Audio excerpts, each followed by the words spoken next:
this is the end of the world, this is where I want to be.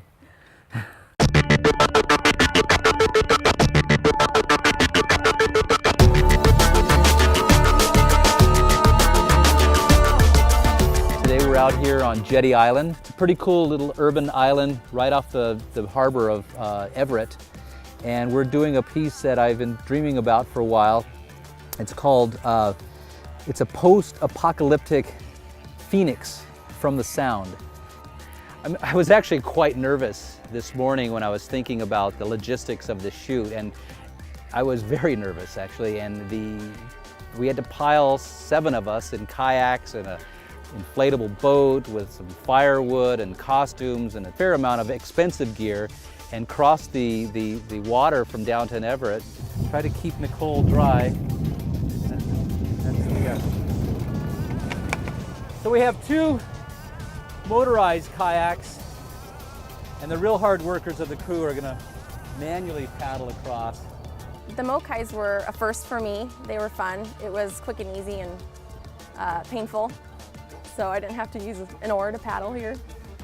So we're gonna head off to the north end of the island.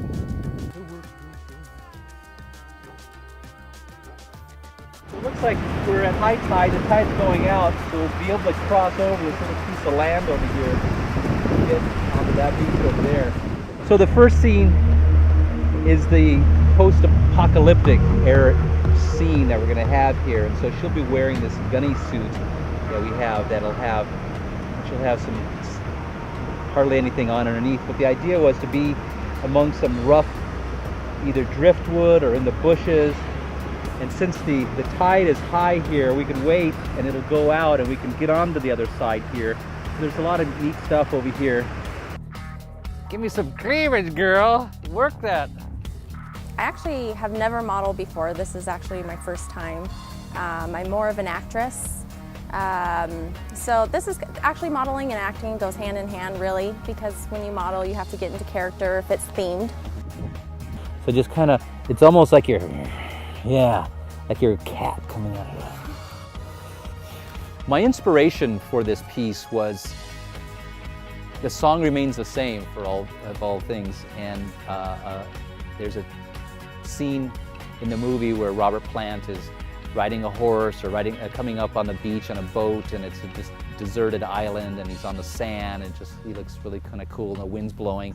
And the part about the white drape is a family vacation we had in Florida, and we were on the beach, and we were using this drop cloth actually as a beach blanket, and the wind kicked up and it was pelting us with sand, and I grabbed this beach blanket and I held it up in the wind like this, and it was like a big sail as like a little kid, and I took it and wrapped myself in it, and I go, oh, this is pretty cool, you know, I'd like to maybe make an outfit out of this and shoot somebody in this thing, and I always thought about that. So with this location and that opportunity came about, I decided that this is the summer to give it a try.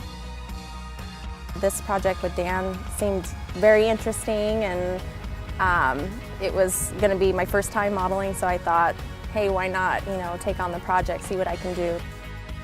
I went into this project not really thinking about the costumes or what I would be wearing, and since I've seen the costumes, now I'm a little excited, scared at the same time. They're a bit revealing, but I'm excited to see how it's going to work, really. Oh, that looks great. That's implied nudity right there. I think being by the fire pit and rolling around in the mud is great. I think it's fun being an interactive type model, being one with nature, so I think it's going to be awesome. You could put your knee just down in there. There you go. Shooting with stills is pretty exciting, and capturing the essence and the moment with a model is can't be beat. Really, it's an awesome time to be connecting with different people.